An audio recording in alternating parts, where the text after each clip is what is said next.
KHB Tungabhadra ಬಡಾವಣೆಯಲ್ಲಿ ಸಡಗರದ 77ನೇ ಗಣರಾಜ್ಯೋತ್ಸವ ಆಚರಣೆ. ದಾವಣಗೆರೆ ನಗರದ ಕೆಎಚ್ಬಿ ತುಂಗಭದ್ರ ಬಡಾವಣೆಯ ಹಿರಿಯ ನಾಗರಿಕರ ಸಂಘದ ರಿ ವತಿಯಿಂದ ಸೋಮವಾರ 77ನೇ ಗಣರಾಜ್ಯೋತ್ಸವವನ್ನು ಅತ್ಯಂತ ಸಡಗರ, ಸಂಭ್ರಮ ಹಾಗೂ ದೇಶಭಕ್ತಿಯೊಂದಿಗೆ ಆಚರಿಸಲಾಯಿತು. ಬಡಾವಣೆಯ ಆವರಣದಲ್ಲಿ ಆಯೋಜಿಸಲಾಗಿದ್ದ ಈ ಸಮಾರಂಭದಲ್ಲಿ ಸಂಘದ ಹಿರಿಯ ಸದಸ್ಯರು ಹಾಗೂ ಪದಾಧಿಕಾರಿಗಳು ಒಗ್ಗೂಡಿ ರಾಷ್ಟ್ರಧ್ವಜವನ್ನು ಹಾರಿಸಿದರು. ನೆರೆದಿದ್ದ ನಾಗರಿಕರು ಶಿಸ್ತಿನಿಂದ ರಾಷ್ಟ್ರಗೀತೆಯನ್ನು ಹಾಡುವ ಮೂಲಕ ರಾಷ್ಟ್ರಧ್ವಜಕ್ಕೆ ಗೌರವ ಸಮರ್ಪಿಸಿದರು. ಸಂವಿಧಾನದ ಮೌಲ್ಯಗಳ ಸ್ಮರಣೆ. ಧ್ವಜಾರೋಹಣ ನೆರವೇರಿಸಿ ಮಾತನಾಡಿದ ಸಂಘದ ಪ್ರಮುಖರು, ಭಾರತದ ಸಂವಿಧಾನವು ನಮಗೆ ನೀಡಿರುವ ಹಕ್ಕು ಮತ್ತು ಕರ್ತವ್ಯಗಳ ಬಗ್ಗೆ ಬೆಳಕು ಚೆಲ್ಲಿದರು. ನಮ್ಮ ಸಂವಿಧಾನವು ನಮಗೆ ನೀಡಿರುವ ಹಕ್ಕುಗಳ ಜೊತೆಗೆ ಪ್ರಜೆಯಾಗಿ ನಮ್ಮ ಕರ್ತವ್ಯಗಳನ್ನು ನಾವು ಪ್ರಾಮಾಣಿಕವಾಗಿ ಪಾಲಿಸಬೇಕು. ಇಂದಿನ ಯುವ ಪೀಳಿಗೆಗೆ ದೇಶಪ್ರೇಮ, ಶಿಸ್ತು ಹಾಗೂ ಸಂವಿಧಾನಾತ್ಮಕ ಮೌಲ್ಯಗಳ ಅರಿವು ಮೂಡಿಸುವುದು ನಮ್ಮೆಲ್ಲರ ಆದ್ಯ ಜವಾಬ್ದಾರಿಯಾಗಿದೆ ಎಂದು ಅವರು ಕರೆ ನೀಡಿದರು. ಮಹನೀಯರಿಗೆ ನಮನ. ಕಾರ್ಯಕ್ರಮದಲ್ಲಿ ದೇಶದ ಸ್ವಾತಂತ್ರ್ಯಕ್ಕಾಗಿ ಪ್ರಾಣತ್ಯಾಗ ಮಾಡಿದ ಮಹನೀಯರನ್ನು ಹಾಗೂ ಭಾರತದ ಸಂವಿಧಾನ ಶಿಲ್ಪಿ ಡಾ. ಬಿ.ಆರ್. ಅಂಬೇಡ್ಕರ್ ಅವರ ಅಮೂಲ್ಯ ಕೊಡುಗೆಗಳನ್ನು ಭಕ್ತಿಪೂರ್ವಕವಾಗಿ ಸ್ಮರಿಸಲಾಯಿತು. ಉಪಸ್ಥಿತರು ಈ ಸಂದರ್ಭದಲ್ಲಿ ಕೆಎಚ್ಬಿ ತುಂಗಭದ್ರ ಬಡಾವಣೆಯ ಹಿರಿಯ ನಾಗರಿಕರ ಸಂಘದ ಅಧ್ಯಕ್ಷರು, ಕಾರ್ಯದರ್ಶಿಗಳು, ಪದಾಧಿಕಾರಿಗಳು ಹಾಗೂ ಬಡಾವಣೆಯ ನೂರಾರು ನಿವಾಸಿಗಳು ಉಪಸ್ಥಿತರಿದ್ದು ಕಾರ್ಯಕ್ರಮಕ್ಕೆ ಕಳೆ ನೀಡಿದರು. ಸಮಾರಂಭದ ಅಂತ್ಯದಲ್ಲಿ ನೆರೆದಿದ್ದವರಿಗೆ ಸಿಹಿ ವಿತರಿಸುವ ಮೂಲಕ ಹಬ್ಬದ ವಾತಾವರಣದಲ್ಲಿ ಕಾರ್ಯಕ್ರಮ ಮುಕ್ತಾಯಗೊಂಡಿತು. 77ನೇ ಗಣರಾಜ್ಯೋತ್ಸವದ ಸಮಾರಂಭಕ್ಕೆ ಹಾಜರಾಗಿರ್ತಕ್ಕಂಥ ತಮ್ಮೆಲ್ಲರಿಗೂ ಶುಭಾಶಯಗಳು. ಗಣರಾಜ್ಯೋತ್ಸವದ ಆಚರಣೆ ಮಾಡುವ ಬಗ್ಗೆ ಎಲ್ಲ ನಮ್ಮ ಆಹ್ವಾನಿತರು ಮತ್ತು ಪದಾಧಿಕಾರಿಗಳು, ಸದಸ್ಯರು, ಈ ನಮ್ಮ ಬಡಾವಣೆಯ ನಾಗರಿಕರು ಸಹ ಮಾತನಾಡಿದ್ದಾರೆ. ಒಟ್ಟಿನಲ್ಲಿ ಹೇಳಬೇಕಾದ್ರೆ ಭಾರತ ಸ್ವಾತಂತ್ರ್ಯವಾದ ನಂತರ ಅದಕ್ಕೆ ತನ್ನದೇ ಆದ ಒಂದು ಸಂವಿಧಾನ ಎನ್ನುವ ಬಗ್ಗೆ ಅಂದಿನ ರಾಷ್ಟ್ರಪತಿ ಆಗಿರ್ತಕ್ಕಂಥ ಬಾಬು ರಾಜೇಂದ್ರ ಪ್ರಸಾದ್ ಅವರು ಒಂದು ಕರಡು ರಚನೆಗೆ ಒಂದು ಸಮಿತಿಯನ್ನು ರಚನೆ ಮಾಡಿದಾಗ ಆ ಸಮಿತಿಯ ಅಧ್ಯಕ್ಷರಾಗಿ ಡಾಕ್ಟರ್ ಬಿ.ಆರ್. ಅಂಬೇಡ್ಕರ್ ಅವರನ್ನು ನೇಮಿಸಿದ್ದಾರೆ. ಅದೇ ರೀತಿಯಾಗಿ ಆ ಕರಡು ರಚನೆ ಆದ ನಂತರ ಅದು ಜನವರಿ 26, 1950ರಲ್ಲಿ ಅದು ಪ್ರಚಲಿತಕ್ಕೆ ಬರುತ್ತದೆ. ಒಟ್ಟಿನಲ್ಲಿ ಹೇಳಬೇಕಾದ್ರೆ ಸಂವಿಧಾನದಲ್ಲಿ ಒಂದು ರಾಷ್ಟ್ರ ಬಲಿಷ್ಠವಾಗಬೇಕಾದ್ರೆ, ರಾಷ್ಟ್ರದ ಆಡಳಿತ ಸಮತೋಲನವಾಗಬೇಕಾದ್ರೆ, ಪ್ರಜೆಗಳು ಎಲ್ಲರೂ ಸುಖಿಯಾಗಿರಬೇಕಾದ್ರೆ,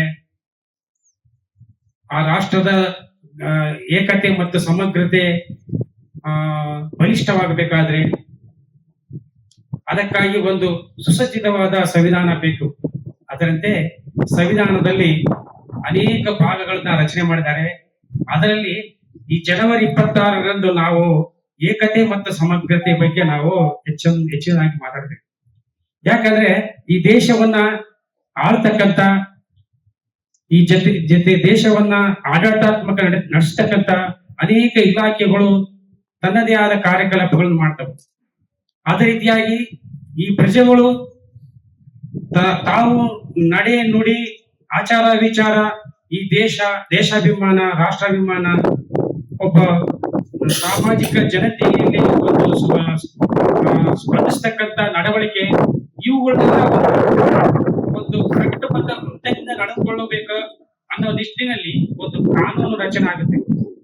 ಆ ಕಾನೂನಿನಲ್ಲಿ 3 ಭಾಗಗಳು: ಶಾಸಕಾಂಗ, ಕಾರ್ಯಾಂಗ ಮತ್ತು ನ್ಯಾಯಾಂಗ. ಈ ಶಾಸಕಾಂಗದಲ್ಲಿ ಈ ಪ್ರಜಾಪ್ರತಿನಿಧಿಗಳು ಅವರು ತಾವೆಲ್ಲ ಆಡಳಿತಾತ್ಮಕವಾದ ರೀತಿಗಳನ್ನ ಅವರು ಶಾಸನಬದ್ಧವಾಗಿ ರಚನೆ ಮಾಡ್ತಾರೆ.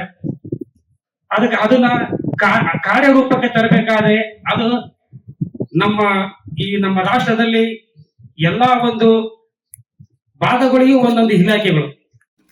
ನಾವು ಪ್ರಜೆಗೊಳ್ಳಬೇಕಾದ್ರೆ ನಾವು ನ್ಯಾಯಾಂಗಕ್ಕೆ ಹೋಗ್ಬೇಕು. ನ್ಯಾಯಾಂಗ ತಾನು ಈ ರಚನಾತ್ಮಕ ರೀತಿಯಲ್ಲಿರ್ತಕ್ಕಂಥ ಎಲ್ಲಾ ಹೇಳಿಕೆಗಳನ್ನ, ದಾಖಲೆಗಳನ್ನ ಎಲ್ಲಾ ವಿಚಾರಣೆ ಮಾಡಿ ತನ್ನದೇ ಆದ ಒಂದು ಕಟಿಬದ್ಧತೆಯಾದತಕ್ಕಂಥ ಒಂದು ನಿರ್ಣಯವನ್ನು ನ್ಯಾಯವನ್ನು ಆ ಸಂಬಂಧಪಟ್ಟ ಪ್ರಜೆಗೆ ನೀಡ್ತದೆ. ಈ ರೀತಿಯಾಗಿ ಕಾನೂನಿನ ರಚನೆ ಮಾಡಿರ್ತಕ್ಕಂಥದ್ದು ಒಂದು ಎಲ್ಲ ದೇಶದ ಒಂದು ಆಡಳಿತದ ಸಮಗ್ರತೆ, ಏಕತೆ ಮತ್ತು ಸಮಗ್ರತೆಯನ್ನ ಒಂದು ನಿಯಂತ್ರಣದಲ್ಲಿ ಇಟ್ಟುಕೊಳ್ಳಬೇಕಾಗಿದೆ. ಅದೇ ರೀತಿಯಾಗಿ ನಮ್ಮದು ಭಾರತದ ಇಡೀ ಪ್ರಪಂಚದಲ್ಲಿ ಎಲ್ಲಾ ಸಂವಿಧಾನಗಳಲ್ಲಿ ನಮ್ಮ ಭಾರತ ಸಂವಿಧಾನ ಒಂದು ಅತ್ಯುನ್ನತವಾದ ಸಂವಿಧಾನ. ಏಕೆಂದ್ರೆ ಇದು ರಚನಾತ್ಮಕವಾದ ಲಿಖಿತವಾದ ಸಂವಿಧಾನ, ಪ್ರತಿಯೊಬ್ಬರಿಗೂ ಮನಮುಟ್ಟುವಂತ ಸಂವಿಧಾನ. ಆ ರೀತಿಯಾಗಿ ಡಾಕ್ಟರ್ BR ಅಂಬೇಡ್ಕರ್ ಅವರು ಮಾಡಿರ್ತಕ್ಕಂಥ ವಿದ್ಯಾಭ್ಯಾಸ ಸಾಧನೆ, ದೇಶ ವಿದೇಶದಲ್ಲಿ ಅವರು ಪಡೆದಿರ್ತಕ್ಕಂಥ ಪದವಿಗಳನ್ನೆಲ್ಲ ಅವರು ಜ್ಞಾನಾರ್ಜನೆಯನ್ನು ಈ ದೇಶಕ್ಕಾಗಿ ಮುಡುಪಾಗಿಟ್ಟಿದ್ದಾರೆ. ಅವರು ಜ್ಞಾನಾರ್ಜನೆಯನ್ನು ಈ ರಚನಾತ್ಮಕವಾದ ಸಂವಿಧಾನವನ್ನು ಬರೆದು ನಮಗೆ ಕೊಟ್ಟಿದ್ದಾರೆ. ಅಂತ ಮಹಾನ್ ವ್ಯಕ್ತಿಯನ್ನು ಈ ನಮ್ಮ ಭಾರತ ದೇಶ ಪ್ರತಿಯೊಬ್ಬ ಪ್ರಜೆಗಳು ಎಂದೂ ಮರೆಯೋದಕ್ಕೆ ಸಾಧ್ಯ ಇಲ್ಲ, ಅದು ಮರಿಲೂಬಾರದು. ಅದರಲ್ಲಿ ಹೆಚ್ಚಿನದಾಗಿ ಮಹಿಳೆಯರಿಗೆ ಹಕ್ಕು ಬೇಕಂತ ಬಾಲ್ಯದಲ್ಲಿ ಇರ್ತಕ್ಕಂಥ ಅಂಬೇಡ್ಕರ್ ಅವಾಗಲೇ ಅವರು ಹೋರಾಟ ಮಾಡಿರ್ತಕ್ಕಂಥ ವ್ಯಕ್ತಿ. ಗಣ ಅಂದ್ರೆ ಗುಂಪು, ಏನದು ಗಣ ಅಂದ್ರೆ ಗುಂಪು? ಮೊದಲು 1947ಕ್ಕಿಂತ ಮುಂಚಿತವಾಗಿ ಬ್ರಿಟಿಷ್ ಸರ್ಕಾರ ಇತ್ತು. ಬ್ರಿಟಿಷ್ ಸರ್ಕಾರಕ್ಕಿಂತ ಮುಂಚಿತವಾಗಿ ನಮ್ಮ ದೇಶದಲ್ಲಿ ರಾಜಪ್ರಭುತ್ವ ಅಂತ ಇತ್ತು. ರಾಜರುಗಳು ಆಯಾ ಭಾಗದಲ್ಲಿ ರಾಜರುಗಳು ಇರ್ತಿದ್ರು.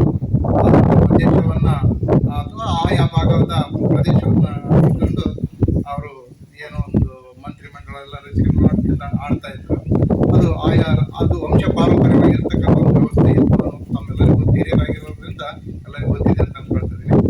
ತದನಂತರದಲ್ಲಿ 1947ಕ್ಕೆ ಸ್ವತಂತ್ರ ಸಿಕ್ತು. ಅನೇಕ ಜನರ ಬಲಿದಾನದ ಮುಖಾಂತರ, ತ್ಯಾಗದ ಮುಖಾಂತರ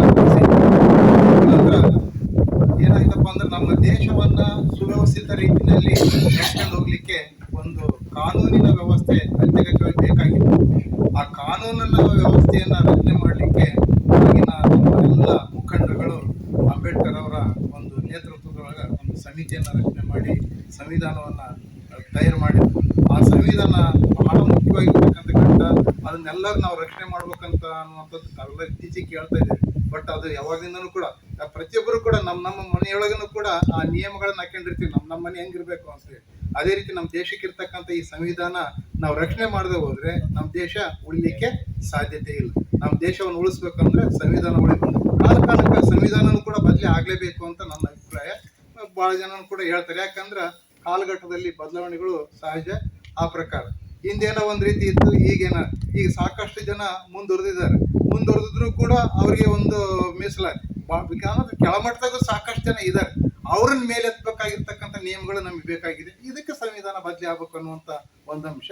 ಇದು ನಾವ್ ಹೇಳಿದ್ರೆ ಆಗಲ್ಲ, ಬಟ್ ನಮ್ಮೆಲ್ಲರಿಗೂ ಕೂಡ ಒಂದೊಂದ್ಸರಿ ಮುಟ್ಬೋದು. ಸಮಾಜದಲ್ಲಿ ಕಡೆ ವ್ಯಕ್ತಿಗೂ ಕೂಡ ಸ್ವಾತಂತ್ರ್ಯ ತಗಬೇಕು, ಅವನು ಯಶಸ್ವಿಯಾಗಿ ಬಾಳಬೇಕು, ಸಂತೋಷದ ಜೀವನ ನಡೆಸಬೇಕು. ನಾವು ಇಷ್ಟೆಲ್ಲ ಇದ್ರೂ ಕೂಡ ಅನೇಕ ತೊಂದರೆಗಳನ್ನ ಈಗಲೂ ಕೂಡ ಅನುಭವಿಸ್ತಾ ಇದೀವಿ. ನಾವು ಅನುಭವಿಸ್ತಕ್ಕಂಥ ಏನು, ಉದಾಹರಣೆಗೆ ಒಂದು ಬಸ್ಸನ್ನ ಹೋಗಿ ನಾವು ಕೇಳ್ಕೊಳಕ್ ಹೋಗಪ್ಪ ಅಂದ್ರೆ ನಮ್ಮ ನಾಗೇಂದ್ರಪ್ಪನವರು, ರೇವಣ್ಣಪ್ಪನವರು, ನಮ್ಮ ಚೆನ್ನಪ್ಪನವರು ಸಾಕಷ್ಟು ಪ್ರಯತ್ನ ಹೋಗಿ KSRTCಗೆ ಚಿತ್ರದುರ್ಗಕ್ಕೆ ಹೋಗಿ ಏನೇನೋ ನಿಯಮಗಳು ತಂದು ಕೊಟ್ಟರು ಕೂಡ ಇನ್ನು ನಮ್ಮ ಕಡೆಗೆ ಆ ಬಸ್ಸನ್ನ ಬಿಡ್ಲಿಕ್ಕೆ ಬಸ್ ಬಿಟ್ಟಿದಾರೇನ ಸರಿ, ಆದ್ರೆ ಆ ಬಸ್ ಒಂದ್ ಮಾರ್ಗದಾಗ ಬರ್ತೈತಿ, ಮತ್ತೊಂದ್ ಮಾರ್ಗದಾಗ ಹೋಗ್ಬೇಕು. ಅದಕ್ಕೆ ನಮ್ಮ ವಾಸುದೇವ್ ಸರ್ ಸಾಕಷ್ಟು ಸರಿ ಅವರು ಕೂಡ ಫೋನ್ ಮಾಡಿ ಅದನ್ನ ಮಾಡಿ ಪ್ರಯತ್ನ ಮಾಡ್ರಿ, ಆಗಿಲ್ಲ. ಯಾಕೆ ಆಗಿಲ್ಲ ಅಂದ್ರೆ ನಮ್ಮಲ್ಲಿ ಒಗ್ಗಟ್ಟಿಲ್ಲ ಅಂತ, ನಮಗೆ ಅದ್ರ ಅವಶ್ಯಕತೆ ಇಲ್ಲ ಅಂತ ಒಂದು ರೀತಿ ನೋಡಿದ್ವಿ. ಆದ್ರೆ ಅವಶ್ಯಕತೆ ಇರ್ತಕ್ಕಂಥವ್ರಿಗೆ ಅದರ ಒಂದು ಸದ್ಬಳಕೆ ಆಗ್ಬೇಕಪ್ಪ ಅಂದ್ರೆ ನಾವು ಇನ್ನೂ ಹೆಚ್ಚಿನ ಪ್ರಯತ್ನಗಳನ್ನು ಮಾಡಿ ಆ ಒಂದು ಕೆಲಸವನ್ನ ಮಾಡ್ಕೊಡ್ಬೇಕಾಗೈತೆ. ನಮ್ಮ ದೇಶದ ಸಂವಿಧಾನವನ್ನ ನಾವೆಲ್ಲರೂ ಕೂಡಿ ಉಳಿಸೋಣ ಅಂತ ಹೇಳಿ ನನ್ನೆರಡು ಮಾತುಗಳನ್ನ ರಚನೆ ಮಾಡಿ ನಮ್ಮ ದೇಶಕ್ಕೆ ಕೊಡುಗೆಯನ್ನಾಗಿ ಕೊಟ್ಟಿರ್ತಕ್ಕಂಥ ಮಹಾನ್ ವ್ಯಕ್ತಿಗಳು. ಈ ಅಂಬೇಡ್ಕರ್ ಅವರಿಗೆ ಈ ಸಂವಿಧಾನವನ್ನು ರಚನೆ ಮಾಡಿಕೊಡ್ತಕ್ಕಂಥ ಅದಕ್ಕೋಸ್ಕರ ಭಾರತ ರತ್ನ ಎಂಬತಕ್ಕಂಥ ಪ್ರಶಸ್ತಿಯನ್ನು ಕೂಡ ಅವರಿಗೆ ಲಭಿಸಿದೆ. ಆಮೇಲೆ 1990ರಲ್ಲಿ ಜನತಾದಳ ಸರ್ಕಾರ ಇದ್ದಾಗ ಅದು ಒಂದು ನಮಗೆ ನೋವಾಗಿರ್ತಕ್ಕಂಥ ಸಂಗತಿ. 40 ವರ್ಷ ಅದರ ನಂತರ ಸಂವಿಧಾನವನ್ನು ರಚನೆ ಮಾಡಿರ್ತಕ್ಕಂಥ ವ್ಯಕ್ತಿ ಅಂಬೇಡ್ಕರ್ ಅನ್ನು ಗುರುತಿಸಿ ಮರಣೋತ್ತರವಾಗಿ ಭಾರತ ರತ್ನ ಪ್ರಶಸ್ತಿಯನ್ನ ನೀಡಿರ್ತಕ್ಕಂಥದ್ದು ನಮಗೆ ಬಹಳ ವಿಷಾದಕರವಾಗಿರ್ತಕ್ಕಂಥ ಸುದ್ದಿ. 40 ವರ್ಷದೊಳಗೆ ಗುರುತನೆ ಮಾಡಲಿಲ್ಲ.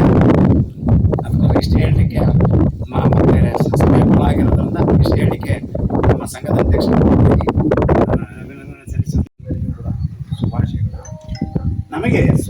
ಸಿಕ್ಕು 1947 ಆಗಸ್ಟ್ 15ರಂದು ನಮಗೆ ಸ್ವಾತಂತ್ರ್ಯ ದೊರಕಿತು. ಸ್ವಾತಂತ್ರ್ಯ ದೊರಕಿದ ನಂತರ ಈ ಸ್ವಾತಂತ್ರ್ಯವನ್ನು ನಾವು ಪಡೆದ ನಂತರ ಆ ಪಡೆದಿರ್ತಕ್ಕಂತಹ ಸ್ವಾತಂತ್ರ್ಯವನ್ನು ನಾವು ಯಾವ ರೀತಿ ಅದನ್ನು ಯಾವ ಪಥದಲ್ಲಿ ನಾವು ತೆಗೆದುಕೊಂಡು ಹೋಗ್ಬೇಕಂತಕ್ಕಂಥದ್ದನ್ನು ಎಲ್ಲರೂ ಕೂಡ ಚಿಂತಾಮಗ್ನರಾದರು. ನಮ್ಮ ದೇಶದಲ್ಲಿರ್ತಕ್ಕಂಥ ಎಲ್ಲ ಪ್ರಜೆಗಳು ಎಲ್ಲ ನಾಗರಿಕರು ಕೂಡ ಯಾವ ರೀತಿ ಇದ್ರಪ್ಪ ಅಂತಂದರೆ, ಈಗ ಸಮುದ್ರದಲ್ಲಿ ದಿಕ್ಸೂಚಿ ಇಲ್ಲದ ಹಡಗು ಯಾವ ರೀತಿ ಹೋಗ್ತದೋ ಯಾವ ಕಡೆ ಬೇಕು ಆ ಕಡೆಗೆ ಹೋಗ್ತಾ ಇದ್ರು. ಆವಾಗ ಏನಾಯ್ತಪ್ಪ ಅಂತಂದರೆ, ಅಂದಿನ ಸ್ವಾತಂತ್ರ್ಯ ಸಿಕ್ಕ ಸಂದರ್ಭದಲ್ಲಿ ಅಂದಿನ ರಾಷ್ಟ್ರದ ಅಧ್ಯಕ್ಷರಾಗಿರ್ತಕ್ಕಂತಹ ಬಾಬು ರಾಜೇಂದ್ರ ಪ್ರಸಾದ್ರವರು ನಾವು ಇದಕ್ಕೆ ಏನಾದರೂ ಕೂಡ ಒಂದು ಸಮಿತಿಯನ್ನು ಮಾಡಬೇಕಲ್ಲ ಅಂತಂದು ಹೇಳಿ ಒಂದು ಸಮಿತಿಯನ್ನು ರಚನೆ ಮಾಡಿ ಆ ಸಮಿತಿಗೆ ಕರಡು ಸಮಿತಿಗೆ ಡಾಕ್ಟರ್ B.R. ಅಂಬೇಡ್ಕರ್ ಅವರನ್ನು ನೇಮಕ ಮಾಡಿದರು. ಆ B.R. ಅಂಬೇಡ್ಕರ್ ಅವರನ್ನು ನೇಮಕ ಮಾಡಿದ ನಂತರ ಅವರಿಗೆ ಹೇಳಿದರು, ನಮ್ಮ ದೇಶದ ಬಗ್ಗೆ, ನಾಗರಿಕರ ಬಗ್ಗೆ ಮತ್ತು ಜನಸಾಮಾನ್ಯರು ಕೂಡ ಸ್ಪಂದಿಸುವಂತಹ ನೀವು ಒಂದು ಸಂವಿಧಾನವನ್ನು ರೂಪರೇಷವನ್ನು ಮಾಡಿಕೊಡ್ಬೇಕು ನೀವು ಅಂತಂತ ಹೇಳಿ ಅವ್ರನ್ನ ಅಧ್ಯಕ್ಷನನ್ನು ಮಾಡಿ ಕರಡು ಸಮಿತಿ ಅಧ್ಯಕ್ಷನಾಗಿ ಮಾಡಿದರು. ಆವಾಗ ಅವರು ಅಂಬೇಡ್ಕರ್ ಅವರು ಏನು ಮಾಡಿದ್ರಪ್ಪ ಅಂತಂದರೆ, ತಮ್ಮಲ್ಲೇ ಇರ್ತಕ್ಕಂಥ ಹಿರಿಯರವರನ್ನು ಎಲ್ಲ ಪ್ರಪಂಚದಲ್ಲಿರ್ತಕ್ಕಂಥ ಎಲ್ಲ ದೇಶಗಳಿಗೂ ಕೂಡ ಹೋಗಿ ಅವರು ಯಾವ ರೀತಿ ಸಂವಿಧಾನವನ್ನು ರಚನೆ ಮಾಡಿದ್ದಾರೆ, ಅವರು ಯಾವ ರೀತಿ ಆಡಳಿತವನ್ನು ಮಾಡ್ತಾ ಇದ್ದಾರೆ ಎಂಬುದನ್ನು ನೀವು ಮಾಹಿತಿಯನ್ನು ತೆಗೆದುಕೊಂಡು ಬರ್ರಿ ಅಂತ ಅಂದರು. ಆವಾಗ ಎಲ್ಲರೂ ಕೂಡ ಹೋಗಿ ಎಲ್ಲ ಮಾಹಿತಿಯನ್ನು ತೆಗೆದುಕೊಂಡು ಬಂದು ಆಮೇಲೆ ಏನು ಮಾಡಿದ್ರು, ಈ ಸಂವಿಧಾನವನ್ನು ರಚನೆ ಮಾಡಿದರು. ಆ ರಚನೆ ಮಾಡಿದಾಗ ಅವರು ಈ ಸಂವಿಧಾನವನ್ನು ರಚನೆ ಮಾಡಲಿಕ್ಕೆ ತೆಗೆದುಕೊಂಡಿರ್ತಕ್ಕಂಥ 2 ವರ್ಷ 11 ತಿಂಗಳು ಮತ್ತು 18 ದಿವಸವನ್ನು ತೆಗೆದುಕೊಂಡು 395 ಪುಟಗಳಷ್ಟು ಇವರು ಈ ಸಂವಿಧಾನವನ್ನು ರಚನೆ ಮಾಡಿದರು. ರಚನೆ ಮಾಡಿ ನಮಗೆ ಇದನ್ನು ಕರಡು ಸಮಿತಿಯನ್ನು ಬಾಬು ರಾಜೇಂದ್ರ ಪ್ರಸಾದ್ ಅವರಿಗೆ ಒಪ್ಪಿಸಿದರು. ಅದಾದ ನಂತರ ಜನವರಿ 26, ಯಾಕೆ ಅದು ಮಹತ್ವದ ದಿನ ಅಂತಂತಂದರೆ, ಜನವರಿ 26ರಂದು ಅವತ್ತು ಬಾಬು ರಾಜೇಂದ್ರ ಪ್ರಸಾದ್ ಅವರ ಅಧ್ಯಕ್ಷತೆಯಲ್ಲಿ ಈ ಕರಡು ಸಮಿತಿಯನ್ನು ಆ ಸಂಘದಲ್ಲಿ ಅಂಗೀಕರಿಸಿ ಅವತ್ತು ನಮಗೆ ನಮ್ಮ ಭಾರತ ದೇಶಕ್ಕೆ ಗಣರಾಜ್ಯೋತ್ಸವ ಅಂತಂದು ಅಂದೇ ಘೋಷಣೆ ಮಾಡಿದರು.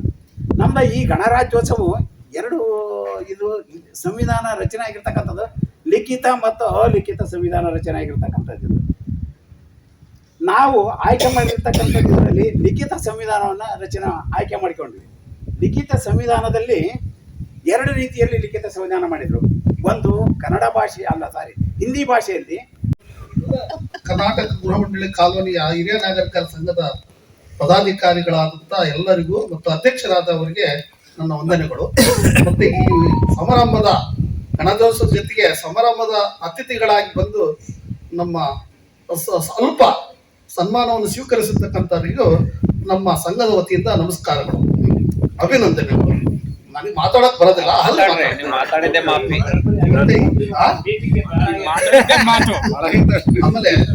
ನ್ಯಾಯಾಂಗ ಇಲಾಖೆಯ ಅಭಿಯೋಜಕರಾದ ಸಾಹೇಬರು ಬಂದಿದ್ದಕ್ಕೆ ತುಂಬಾ ನನಗೆ ಸಂತೋಷ ಆಗಿದೆ. ಮತ್ತು ಈ ಎಲ್ಲ ಕಾಲೋನಿಯ ನಿವಾಸಿಗಳು ಬಂದು ಇವತ್ತು ಗಣರಾಜ್ಯೋತ್ಸವವನ್ನು ಆಚರಿಸಿದ್ದಕ್ಕೆ ಸಹಕಾರ ಮಾಡಿರತಕ್ಕಂಥವರಿಗೆ ಸಹ ವಂದನೆಗಳು. ಮತ್ತೆ ನಾವಿನ್ನ ಬಹಳ ಎಲ್ಲರೂ ಸೇರ್ಕೊಂಡು ಈ ಸಂಘವನ್ನು ಉದ್ಧಾರ ಮಾಡಬೇಕು ಮತ್ತು ಸಮಾಜಮುಖ ಕೆಲಸಗಳನ್ನು ಮಾಡಬೇಕು ಮತ್ತು ಎಲ್ಲರೂ ತನು ಮನ ಧನಗಳನ್ನು ಅರ್ಪಿಸಿ ಈ ಸಂಘವನ್ನು ಬೆಳೆಸಬೇಕಾಗಿದೆ ತಮ್ಮಲ್ಲಿ ಕೇಳಿಸಿಕೊಳ್ತೇನೆ. ಮತ್ತೆ ಏನೋ ಇನ್ನೂ ಬಹಳ ಕೆಲಸಗಳು ಮಾಡಬೇಕಾಗಿದೆ, ಎಲ್ಲರೂ ಸಹಕಾರ ಮಾಡಬೇಕು. ಮತ್ತೆ ಆಗಿಂದಾಕೆ ಈ ಮೀಟಿಂಗಿಗೆ ಬರಬೇಕು ನಮ್ಮ ಸಂಘದ ಪರವಾಗಿ ಎಲ್ಲರೂ ಬಂದು ಮತ್ತು ತುಂಬಾ ಧನ್ಯವಾದಗಳು. ಈಗ ಇದುವರೆಗೂ ನಮ್ಮ ಹಿರಿಯರು ಸ್ನೇಹಿತರು ಎಲ್ಲ ಬಹಳ ಚೆನ್ನಾಗಿ ತಮ್ಮ ಅಭಿಪ್ರಾಯವನ್ನು ವ್ಯಕ್ತಪಡಿಸಿದರು. ಅವರೆಲ್ಲ ಹೇಳಿದ್ದೇನೆಂದರೆ, ನಮ್ಮ ಹಿರಿಯರು ನಮಗೆಲ್ಲ ಸ್ವಾತಂತ್ರ್ಯ ಎಲ್ಲ ತಂದುಕೊಟ್ರು. ಅದನ್ನು ನಾವು ಉಳಿಸ್ಕೋಬೇಕು. ನಾವಿದ್ದೀವಲ್ಲ, ನಾವು ಅದನ್ನು ಉಳಿಸ್ಕೋಬೇಕು. ಆ ಉಳಿಸ್ಕೊಳ್ಳೋಕ್ಕೆ ಎಲ್ಲರೂ ಸಹಕಾರ ನೀಡಿ ಏನು ನಾಗರಿಕ ಸೌಲಭ್ಯಗಳನ್ನು ಒದಗಿಸಿಕೊಟ್ಟೆ ಆಗ ಈಗ ಸ್ವಾತಂತ್ರ್ಯ ಬಂದದಕ್ಕೂ ಗಣರಾಜ್ಯೋತ್ಸವ ಆಚರಿಸೋದಕ್ಕೂ ಸಾರ್ಥಕ ಆಗುತ್ತಂತ ಹೇಳ್ತಾ ನಿಮ್ಮೆಲ್ಲರಿಗೂ ಸಹಕಾರ ನೀಡಿ ಕೆಲವೊಂದು ಸಾಮಾಜಿಕ ಕಾರ್ಯಗಳು ಏನು ರಸ್ತೆ, ವಿದ್ಯುತ್ ದೀಪ, ನೀರಿನ ಸೌಲಭ್ಯ, ಬಸ್ಸಿನ ಸೌಲಭ್ಯ ಇವುಗಳಿಗೆಲ್ಲ ತಾವೆಲ್ಲರೂ ಸಹಕಾರ ಕೊಟ್ಟು ಅವನ್ನೆಲ್ಲ ಅಭಿವೃದ್ಧಿ ಮಾಡಿದರೆ ನಾವು ನಮ್ಮ ಒಂದು ದೇಶಕ್ಕೆ ಅದೇ ಒಂದು ಕೊಡುಗೆ ಅಂತ ನಾನು ಹೇಳ್ತಾಯಿದ್ದೀನಿ. ಯಾಕೆಂದರೆ ನಾವು ಎಷ್ಟು ದಿನ ಬದುಕಿದ್ವಿ ಅನ್ನೋಕ್ಕಿಂತ ನಾನಿದ್ದು ಏನು ಮಾಡಿದೆ ಅನ್ನೋದು ಭಾಳ ಮುಖ್ಯ. ನಾವೇ ಬದಲಾವಣೆ ಆಗ್ಬೋದು. ಹೆಂಗೆ ಬದಲಾವಣೆ ಆಗ್ಬೋದಂದರೆ ನಾವು ಮನಿಕೊಂಡಾಗ ಇವತ್ತು ನಾನು ಎಷ್ಟು ಸುಳ್ಳು ಹೇಳಿದೆ, ಎಷ್ಟು ನಿಜ ಹೇಳಿದೆ, ಎಷ್ಟು ಒಳ್ಳೆ ಕೆಲಸ ಮಾಡಿದೆ, ಎಷ್ಟು ಕೆಟ್ಟ ಕೆಲಸ ಮಾಡಿದೆ ಅನ್ನೋದು ಯೋಚನೆ ಮಾಡಿದರೆ ನಾವೇ ಬದಲಾವಣೆ ಆಗೋದು. ಯಾರು ಬದಲಾವಣೆ ಆಗೋದೇನು ಬೇಕಾಗಿಲ್ಲ, ನಾವೇ ಬದಲಾವಣೆ ಆಗೋದು. ಆಗ ನಾವು ಬದಲಾವಣೆ ಆದರೆ ನಾವು ನಿಜವಾಗ್ಲೂ ನಾವು ಹುಟ್ಟಿದ್ದಕ್ಕೂ ಸಾರ್ಕ ಏನಾದರೂ ಒಂದು ಸಮಾಜಕ್ಕೆ ನಾವು ಇರ್ಬೇಕಾದ್ರೆ ಒಂದು ಒಳ್ಳೆ ಕೆಲಸ ಮಾಡ್ಬೋದು. ಒಬ್ಬ ಮಹಾತ್ಮರು ಹೇಳ್ತಾರೆ, ಯಾಕೆಂದರೆ ನಾವು ಹುಟ್ಟಿದ ಮೇಲೆ ಒಂದು ಗಿಡನಾರು ನೆಡಬೇಕಂತೆ, 4 ಜನಕ್ಕೆ ಒಳ್ಳೆದಾರು ಮಾಡ್ಬೇಕಂತೆ. ಇವೆಲ್ಲ ಮಾಡ್ಬೇಕಂದ್ರೆ ನಾವು ಬದಲಾವಣೆ ಆಗಬೇಕು. ಆದ್ದರಿಂದ ಈ ಒಂದು ಗಣರಾಜ್ಯ ದಿನದ ಯಶಸ್ವಿ ಆಗ್ಬೇಕಾದ್ರೆ ನಾವು ಸಮಾಜಮುಖಿ ಕಾರ್ಯಗಳನ್ನು ಮಾಡ್ಬೇಕಂತ ಹೇಳ್ತಾ ತಮ್ಮೆಲ್ಲರಿಗೂ ವಂದನೆಗಳನ್ನು ಸಲ್ಲಿಸ್ತೀನಿ. ಗಣರಾಜ್ಯೋತ್ಸವ ಅಂತಂದ್ರೆ ಗಣ ಅಂತಂದ್ರೆ ಜನ, ಉತ್ಸವ ಅಂತಂದ್ರೆ ಮೆರವಣಿಗೆ, ಅಥವಾ ಗಣರಾಜ್ಯೋತ್ಸವ ಅಂದ್ರೆ ಪ್ರಜೆಗಳೇ ಇಲ್ಲಿ ರಾಜರು.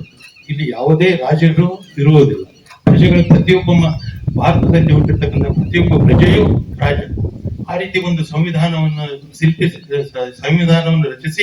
1950ರ ದಶಕದಲ್ಲಿ ನಮ್ಮ ಗಣರಾಜ್ಯೋತ್ಸವ 26 ಜನವರಿ 1950. ನಿಜ ಹೇಳ್ಬೇಕು ಅಂತಂದ್ರೆ ಇವತ್ತಿನ ಒಂದು ಶುಭ ದಿನ ಮತ್ತೆ ಇನ್ನು ಶತಮಾನ ಬೇಕು ಬರ್ಲಿಕ್ಕೆ.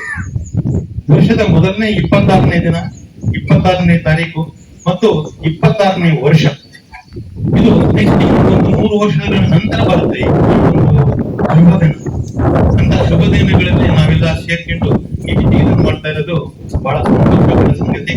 ಹಾಗೂ ನಾವು ಈಗ ನಮ್ಮ ಹಿರಿಯರು ಹೇಳಿದಂತ ಒಂದು ನಾವು ಅವಿಭಕ್ತ ಕುಟುಂಬ ಆ ರೀತಿ ಭಾವನೆಯಲ್ಲಿ ಮತ್ತು ಪ್ರಜೆಗಳು ಪ್ರತಿಯೊಬ್ಬರು ನಾವು ಮತ್ತು ನಮ್ಮ ದೇಶಕ್ಕೋಸ್ಕರ ನಾವು ಪ್ರಾಣ ಮುಡಿಪಾಗಿ ಇಡ್ತೇವೆ ಅನ್ನೋ ಒಂದು ಶಪಥವನ್ನು ಮಾಡಬೇಕಾಗಿ ಅಂತಂದ್ರೆ ನಮ್ಮ ಕ್ರಾಂತಿಕಾರಿಯ ಜೀವನ ನಡೆಸಿ ಕ್ರಾಂತಿಯಾಗಿ ಸ್ವಾತಂತ್ರ್ಯಕ್ಕೋಸ್ಕರ ಹೋರಾಡಿದಂತಹ ಸಂಗೊಳ್ಳಿ ರಾಯಣ್ಣನವರು ಇವತ್ತು ಪುಣ್ಯತಿಥಿ. ಅವ್ರನ್ನು ನಾವು ನಮ್ಮ ದೇಶದ ಸ್ವಾತಂತ್ರ್ಯಕ್ಕೋಸ್ಕರ ಹೋರಾಡಿದಂತಹ ವ್ಯಕ್ತಿಗಳನ್ನು ನಾವು ಸ್ಮರಿಸಬೇಕಾಗಿದ್ದು ನಮ್ಮ ಕರ್ತವ್ಯವೂ ಹೌದು. ಅವರು 15ನೇ ತಾರೀಕು ಆಗಸ್ಟ್ 15ನೇ ತಾರೀಕು ಜನನ ಆಯ್ತು. ಅವತ್ತು ನಮ್ಗೆ ಸ್ವಾತಂತ್ರ್ಯ ಸಿಕ್ತು. ಅವರು ಇವತ್ತು ದೈವಾಧೀನರಾದಂತಹ ಒಂದು ದಿವಸ ಜನವರಿ 26. 2 ಪುಣ್ಯ ದಿನಗಳು ನಮ್ಮ ರಾಷ್ಟ್ರದ ದಿನಗಳು ಆಗಿದೆ. ಹಾಗೂ ರಾಷ್ಟ್ರಕ್ಕಾಗಿ ಸೇವೆ ಸಲ್ಲಿಸಿದಂತ ಕ್ರಾಂತಿವೀರ ಸಂಗೊಳ್ಳಿ ರಾಯಣ್ಣವ್ರನ್ನು ನೆನೆಸಬೇಕಾಗಿದ್ದು ನಮ್ಮ ಕರ್ತವ್ಯ. ಇಷ್ಟು ಮಾತಾಡ್ಲಿಕ್ಕೆ ನನಗೆ ಅವಕಾಶ ಮಾಡಿಕೊಟ್ಟಂತ ಎಲ್ಲ ನಮ್ಮ ಸಂಘದ ಪದಾಧಿಕಾರಿಗಳಿಗೂ ಮತ್ತು ಸದಸ್ಯರುಗಳಿಗೂ ವಂದನೆಗಳು. ಶ್ರೀಮಾನ್ ಹನುಮಂತ ನಾಯ್ಕರವರು ನಮ್ಮ ಕರೆಗೆ ಹೋಗೊಟ್ಟು ಅವರ ಎಷ್ಟೇ ಕೆಲಸ ಕಾರ್ಯಗಳು ಇದ್ರೂ ಸಹ ಅವನ್ನ ಬದಿಗೊತ್ತಿ ಇವತ್ತಿನ ಕಾರ್ಯಕ್ರಮದಲ್ಲಿ ಭಾಗವಹಿಸಿದ್ದಾರೆ.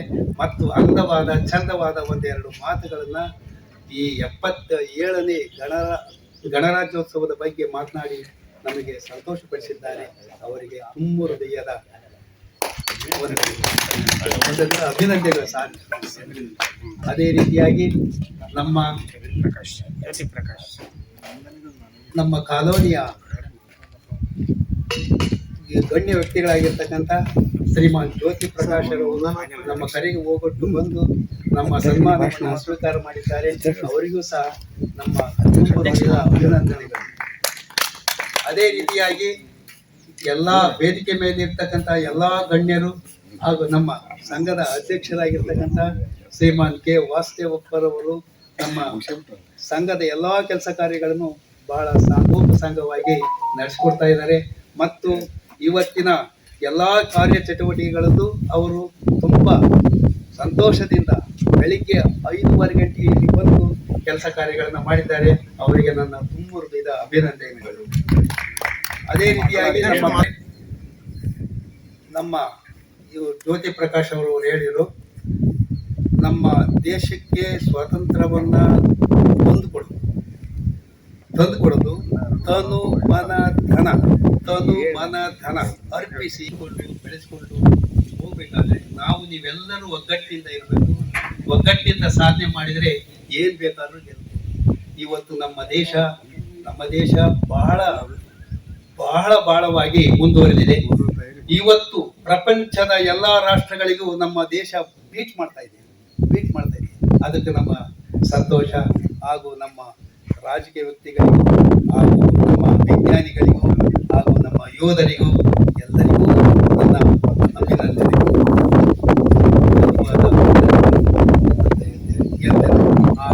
ಅದನ್ನ ಇವತ್ತು ನಾನು ಕೋರ್ಟ್ಗೆ ಹೋಗಬೇಕಾಗಿತ್ತು. ಕೋರ್ಟ್ಗೆ ಹೋಗೋ ಬದಲಿ ಇಲ್ಲೇ ಬಂದು ನಮ್ಮಲ್ಲಿ ಭಾಗವಹಿಸಿದ್ದೇನೆ.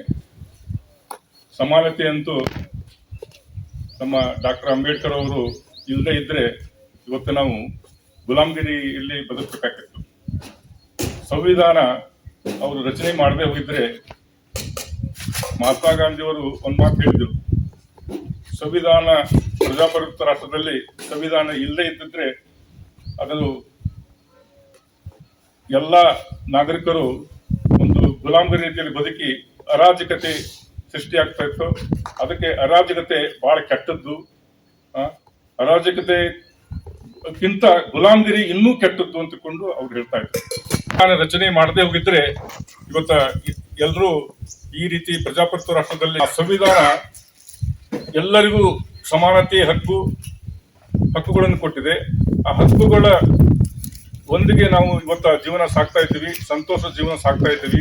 ಅದಕ್ಕೆ ಆ ಡಾಕ್ಟರ್ ಅಂಬೇಡ್ಕರ್ ಕಾರಣ ಅಂತಕೊಂಡು ಹೇಳ್ತೀನಿ. ಮತ್ತೊಂದಾಗಿ ಆ ಸಂವಿಧಾನದ ಅಲ್ಲಿ ಇರ್ತಕ್ಕಂಥ ಹಕ್ಕುಗಳ ಜೊತೆಗೆ ಪ್ರತಿಯೊಬ್ಬ ನಾಗರಿಕರಿಗೂ ಕೂಡ ಒಂದು ಕರ್ತವ್ಯವನ್ನು ಕೂಡ ಕೊಟ್ಟಿದೆ. ಆ ಸಂವಿಧಾನದಲ್ಲಿ ಪ್ರತಿಯೊಬ್ಬರು ಕರ್ತವ್ಯಗಳನ್ನು ತಾವು ನಿಭಾಯಿಸಬೇಕಾಗತ್ತೆ ಸಂವಿಧಾನ ಪ್ರಕಾರ.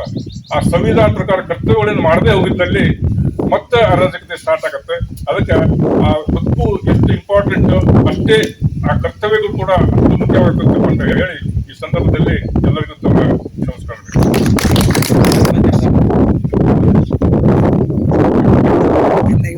ನಮ್ಮ ಪ್ರಜೆಗಳಿಗೂ ಕೂಡ ಏನು ಹಕ್ಕುಗಳಿದ್ದಾವೆ ಆ ಹಕ್ಕುಗಳನ್ನು ನಿರ್ವಹಿಸಿರ್ತಕ್ಕಂಥ ಮಹಾನ್ ವ್ಯಕ್ತಿ ಅವರ ಬಗ್ಗೆ ಸಂಕ್ಷಿಪ್ತವಾಗಿ ತಿಳಿಸಿರ್ತಕ್ಕಂತಹ ಶೇಖರಪ್ಪನವರಿಗೆ ನಮ್ಮ ಸಂಘದ ಪರವಾಗಿ ತುಂಬ ಹೃದಯದ ಅಭಿನಂದನೆ.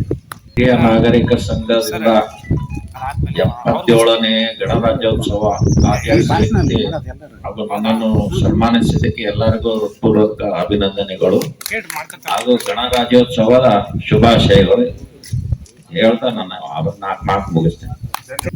ಹಿರಿಯ ನಾಗರಿಕರ ಸಂಘವು ಬಹಳ ಅತ್ಯಮೂಲ್ಯವಾದ ಕೆಲಸವನ್ನು ಮಾಡ್ತಾ ಇದೆ. ಇವತ್ತು ನಾವು 60 ವರ್ಷದ ಹಿರಿಯ ನಾಗರಿಕರಾದರೂ ಸಹ 18 ವರ್ಷದ ಯುವಕರ ರೀತಿ ಎಲ್ಲ ಸ್ವಚ್ಛ ಮಾಡಿ ಎಲ್ಲ ವ್ಯವಸ್ಥೆ ಮಾಡಿ ಎಲ್ಲರೂ ಸಹಕಾರದಿಂದ ಒಬ್ಬರಲ್ಲಿ ಯಾರೊಬ್ಬರಲ್ಲೂ ಭೇದ ಭಾವನೆ ಇಲ್ಲ. ಆ ರೀತಿಯಾಗಿ ಕೆಲಸ ಕಾರ್ಯಗಳನ್ನು ನಿರ್ವಹಿಸ್ಕೊಂಡು ಹೋಗ್ತಾ ಇದ್ದೀವಿ. ನಮ್ಮ ಸಂಘದ ಎಲ್ಲ ಅಧ್ಯಕ್ಷರಿಗೂ ಮತ್ತು ಸದಸ್ಯರಿಗೂ ಎಲ್ಲರಿಗೂ ವಂದಿಸುತ್ತಾ ನನ್ನ ಭಾಷಣವನ್ನು ಪ್ರಾರಂಭಿಸಿದ್ದೇನೆ. ಇವತ್ತಿನ ದಿವಸ ಸನ್ಮಾನಿತರಾದ ಶ್ರೀಮಾನ್ ಹಿರಿಯ